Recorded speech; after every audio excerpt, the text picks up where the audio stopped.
Millionaire fires 6 nannies until he discovers who his son really trusts. Your support fills my heart with so much joy.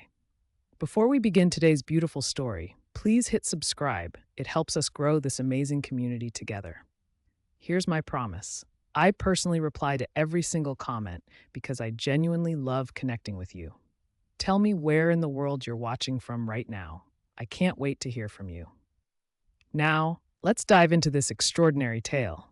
The whiskey burned, but not as much as the silence that followed his son's scream.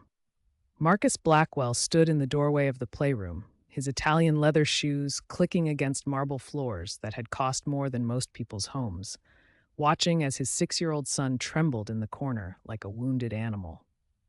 The scream still echoed in his mind, not the joyful shriek of childhood, but something raw and desperate that had torn through the mansion's carefully orchestrated quiet.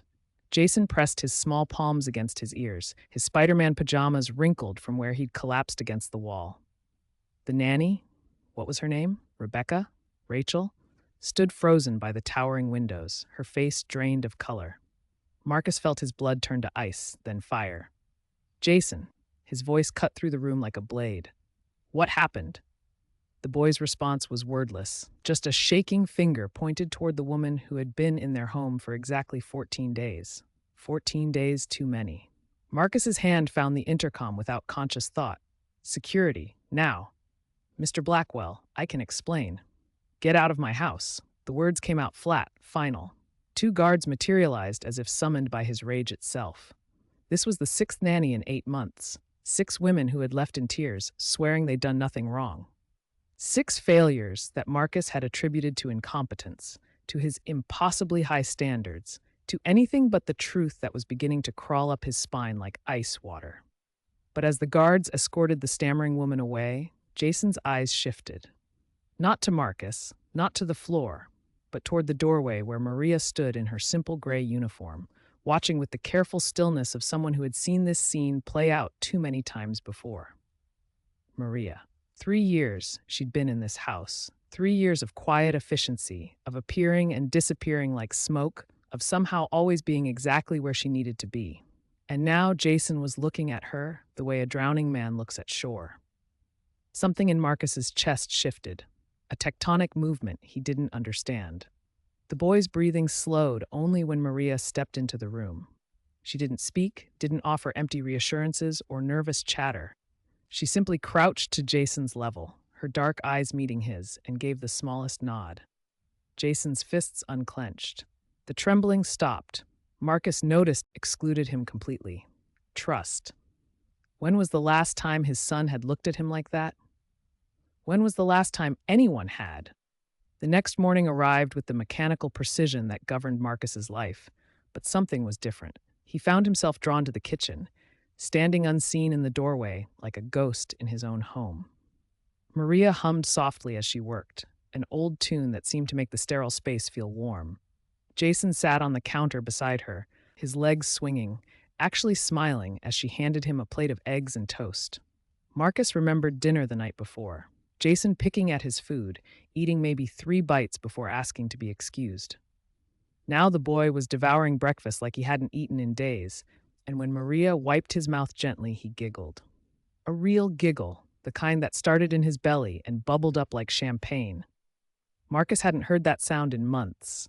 His jaw tightened. Marcus Blackwell was not accustomed to being excluded from anything, especially anything concerning his son.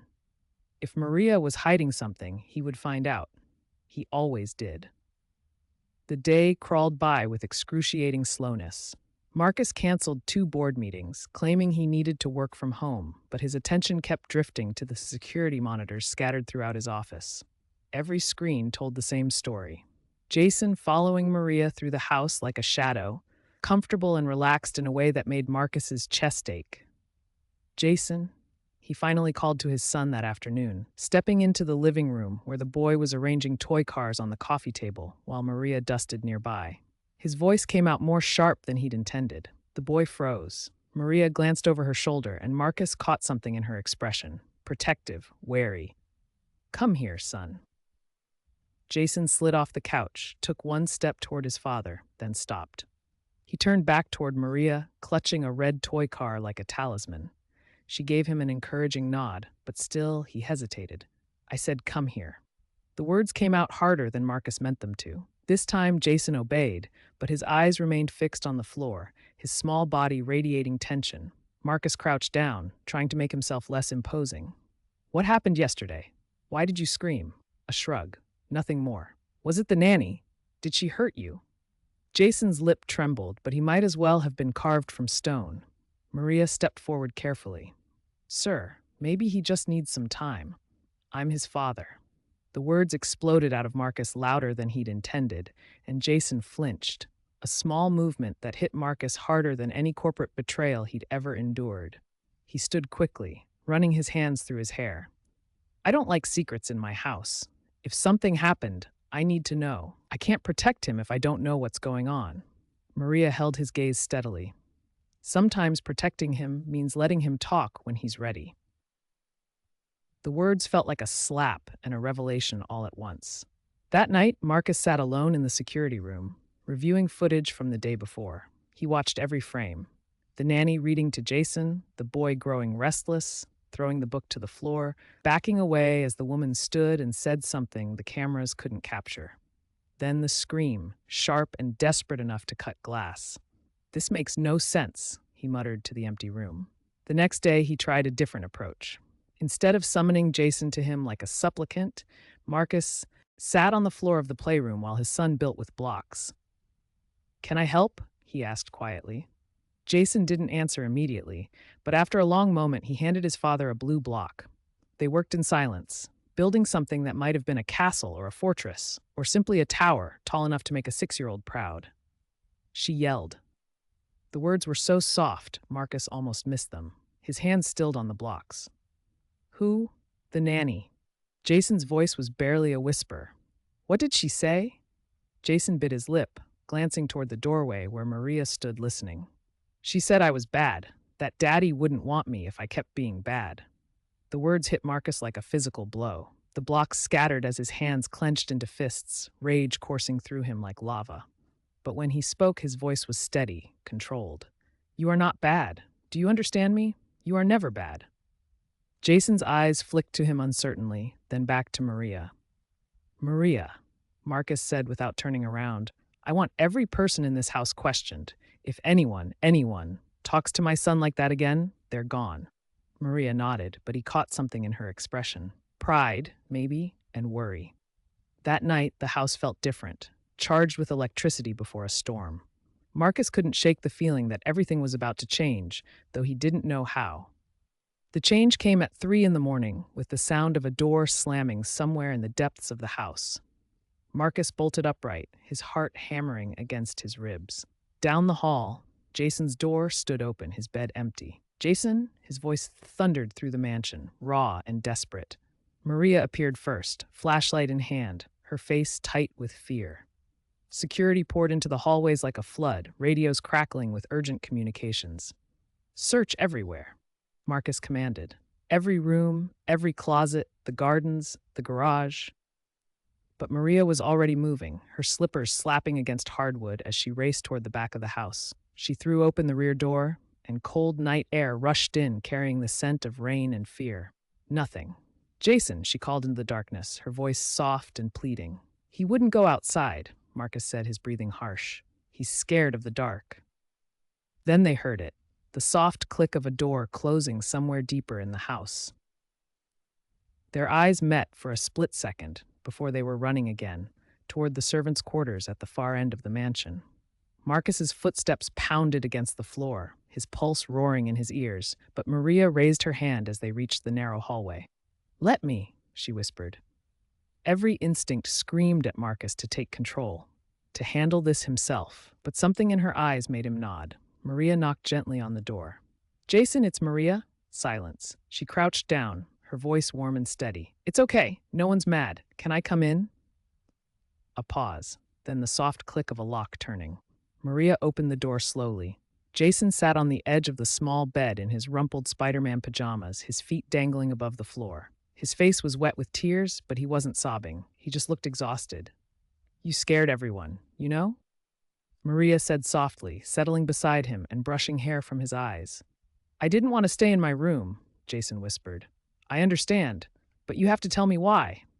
The boy's shoulders trembled. I heard them talking again. Who? Jason glanced nervously toward the top door. The other lady. She was whispering. She said I'm too much trouble. She said Daddy should just send me away. Marcus felt something die inside his chest.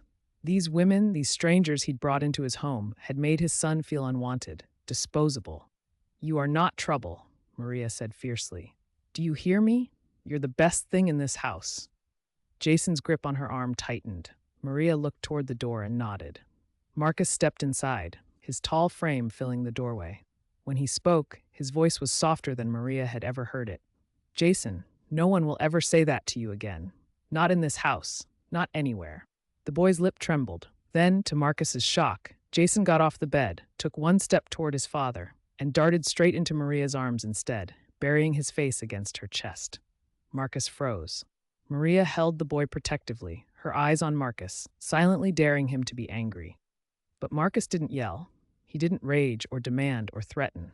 Instead, he stood slowly, his expression dark, not with anger at Maria, but with something deeper and more dangerous.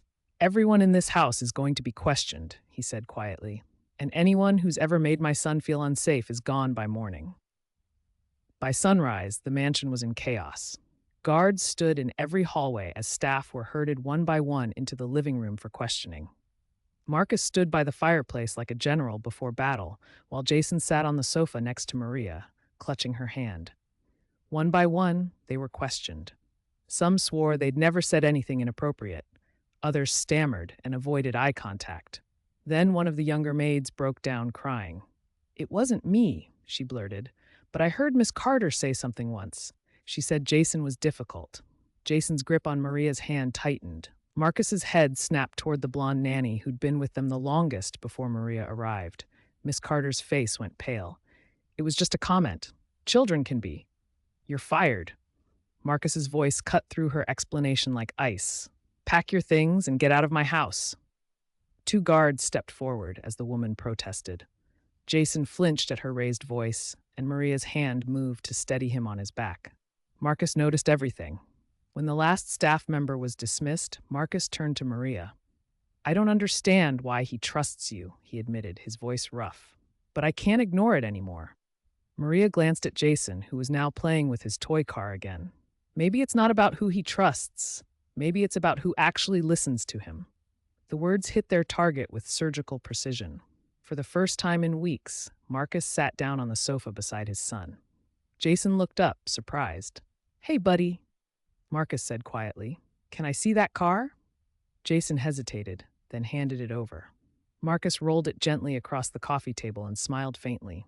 I used to play with cars like this when I was your age. I'd build whole cities out of blocks and pretend I owned all the buildings. Like now? Jason asked. Marcus chuckled softly. Yeah, kind of like now. The boy gave a tiny smile, but then, without warning, he slid off the sofa, ran past Marcus, and threw his arms around Maria's waist, hugging her as tightly as his small arms could manage. Marcus froze. Something inside him was shifting, tectonic plates of his carefully constructed world realigning. For the first time since this began, he didn't yell or question or demand. He just watched, his jaw tight, his face unreadable. The next morning, the house felt like a battlefield after the war had ended. Half the staff was gone, escorted out overnight. The mansion, usually humming with quiet efficiency, sat in eerie silence. Marcus found himself alone in the kitchen, staring into a half-empty cup of coffee. His phone buzzed with urgent calls from board members, but he ignored them all. Business felt like something from another life. Maria entered quietly, Jason trailing behind with a small blanket clutched in his fist. He didn't sleep well, she said gently. Jason wouldn't meet Marcus's eyes, but he climbed onto the stool next to Maria and rested his head on her arm. Something broke inside Marcus at that moment. Not shattered, but cracked open, letting light in. He pushed the coffee aside and walked around the counter until he was kneeling in front of his son. Jason, I need to say something. The boy peeked up from under his blanket. I haven't been a good listener, Marcus admitted, his voice thick.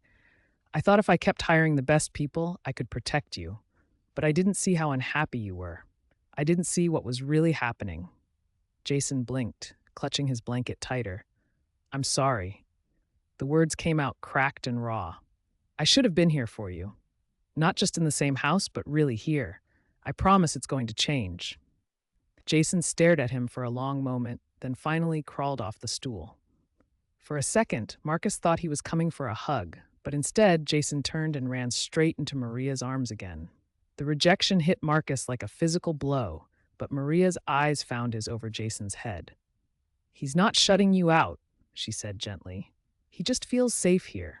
If you really want to change, let him keep that safety, even if it means letting me be part of it. For a man used to controlling everything, surrender was the hardest thing he'd ever done. But Marcus nodded. Then stay, not as staff, not as just a maid, but as someone who matters to this family. Jason turned to look at his father, his face lighting up with something Marcus hadn't seen in months: hope. Slowly, the boy let go of Maria and walked over to Marcus. This time, he hugged him. Marcus closed his eyes, holding his son for what felt like the first real time in years. The embrace smelled like childhood, sweet and warm and heartbreakingly fragile. Maria stood quietly nearby, smiling softly, understanding that she had just witnessed a bridge being built across a chasm that money could never span.